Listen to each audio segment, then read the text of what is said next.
મહારાષ્ટ્રના બીડ જિલ્લામાં શેરડીના ખેતરોમાં કામ કરતી સ્ત્રીઓના યુટરસ કાઢી લેવામાં આવે છે, જેથી તેઓ પીરિયડ્સ કે પ્રેગ્નન્સીના કારણે બ્રેક ન લઈ શકે અને સતત કામ કરી શકે.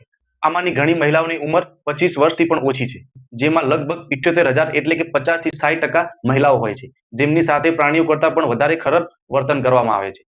તેમને કોઈ વીકેન્ડ્સ મળતા નથી. દિવસના 12 થી 15 કલાક કામ કરાવવામાં આવે છે. પછી ભલે તમને પીરિયડ્સ હોય, પ્રેગ્નન્સી હોય કે પછી મિસકેરેજ હોય, તો પણ તમારે કામ કરવું જ પડશે.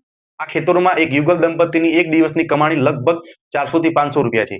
પરંતુ જો તેઓ એક દિવસ કે અડધા દિવસનો બ્રેક લે તો તેમને 500 થી 1000 રૂપિયાની પેનલ્ટી ભરવી પડે છે.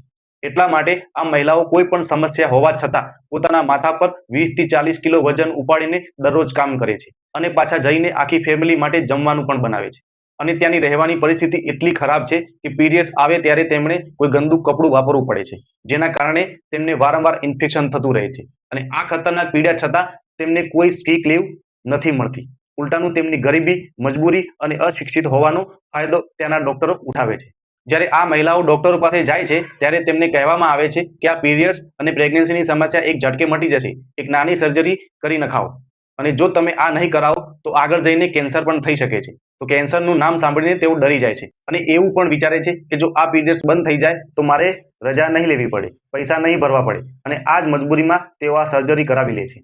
એક સત્તાવાર રિપોર્ટ મુજબ 13,000 મહિલાઓની યુટરસ રિમૂવલ સર્જરી રેકોર્ડ થયેલી છે અને 2024માં હાર્વેસ્ટિંગ સિઝન પહેલા જ 800 જેટલી મહિલાઓએ ગર્ભાશય કઢાવવાની સર્જરી કરાવી હતી, જેથી સિઝન દરમિયાન તેમને રજા ન લેવી પડે.